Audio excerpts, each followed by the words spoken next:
hashtag 210, estudando as profecias. É derramada sobre a sede da besta. Ora, a sede da besta é onde se encontra o papado.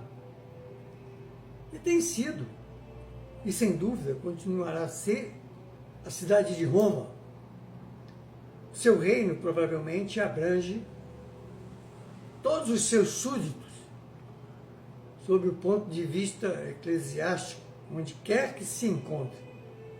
Como todos os que se referem às pragas ao passado, consideram as primeiras 5 já completadas, realizadas. As primeiras 5 pragas. Nós nos deteremos aqui um momento para perguntar: onde nos tempos passados os juízos aqui ameaçados foram jamais cumpridos?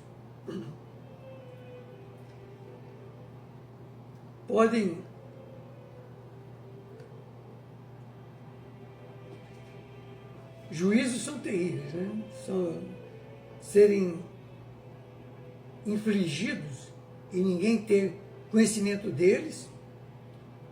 Senão, onde está a história do seu cumprimento? Quando é que uma chaga maligna caiu sobre uma parte específica, extensa da humanidade? Quando é que o mar se tornou como o sangue de um morto, morrendo nele toda a alma vivente? Quando é que os rios e fontes se converteram em sangue e os homens só tiveram sangue para beber? Porque, na verdade, são vampiros. Só podem beber sangue, e sangue decomposto, sangue de gente morta. Muita gente aí, com aparência angelical, pregando o evangelho, não passa de vampiros.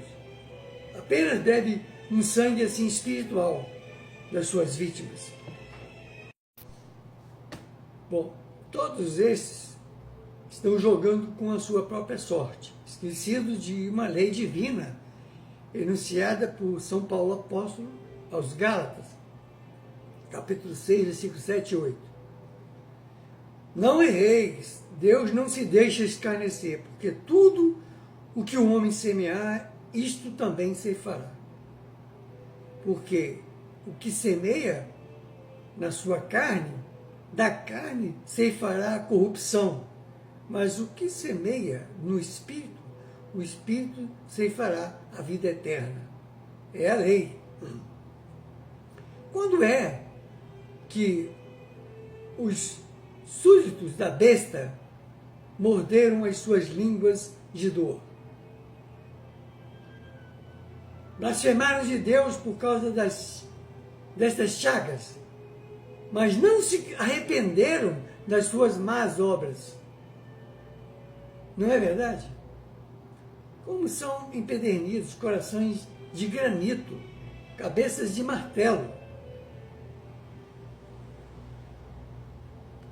Mas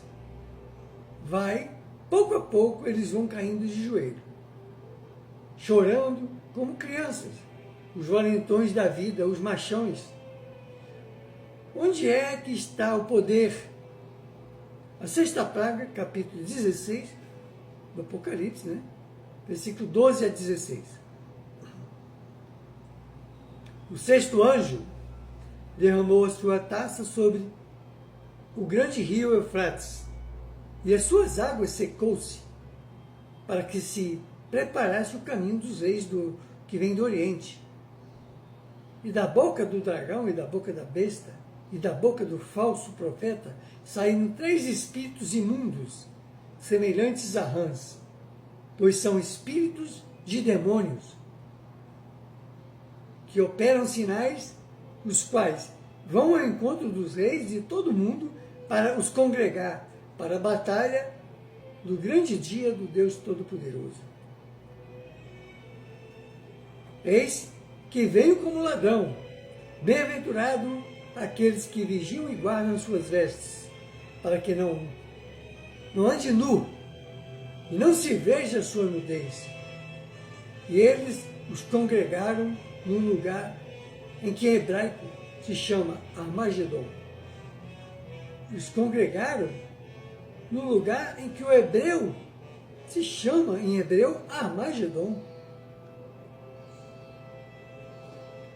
Mas que é o grande rio Eufrates, sobre a qual, ou melhor, sobre o qual esta praga é derramada. Dizem uns que se trata do literal rio Eufrates na Ásia, mas outros dizem que é um símbolo do país que ocupa o território pelo qual passa esse rio. E, evidentemente, esta última opinião é a mais acertada por vários motivos.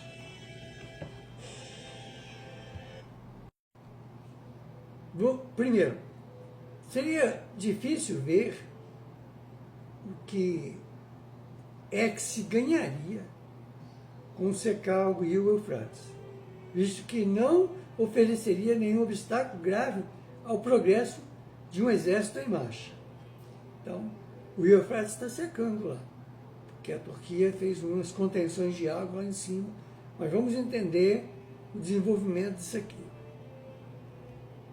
Deve-se notar ainda que a seca ocorre para preparar o caminho dos reis do Oriente, isto é, as organizações bélicas regulares, não a uma promíscua, desequilibrada multidão de homens, mulheres e crianças, né, como eram os filhos de Israel no Mar Vermelho ou no Jordão. O Eufrates tem apenas 1.400 milhas de percurso, cerca de 1/3 da extensão do rio Mississippi. Ciro, o Grande, né, sem dificuldade, desviou o rio do seu leito no cerco de Babilônia. Isto é fato histórico, pode consultar. Não obstante, numerosas guerras que têm sido travadas ao longo de suas margens e as poderosas hostes que o têm atravessado repetidas vezes, suas correntes, nunca foi preciso secá-lo para poderem passar. Seria tão necessário secar o rio Eufrates, ou melhor, o rio Tigre, como o Eufrates, porque aquele é quase tão grande quanto este, o Tigre. Sua nascente dista apenas 15 milhas da nascente do Eufrates, nas montanhas da Armênia, e corre quase paralelo com ele e apenas a uma curta distância deles através de todo o seu percurso. E, todavia, a profecia nada diz do Tigre. Uma nota aqui que eu vou fazer. Sugiro que pesquisem para saber o que está ocorrendo atualmente com o rio Eufrates, principalmente no percurso depois da Turquia. E o que foi que a Turquia fez para fazer esse rio está secando atualmente. Vejam o que está profetizado há 2 milênios e analisem se não estamos vivendo neste momento atual. Terceiro, foi feita a nota. Vamos para o terceiro ponto.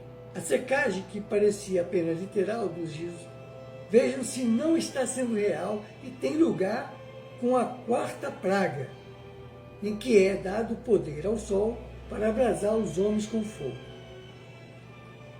Nessa altura ocorrem sem dúvida as cenas da sede e fome tão vivamente descritas pelo profeta Joel no Velho Testamento. Por quê?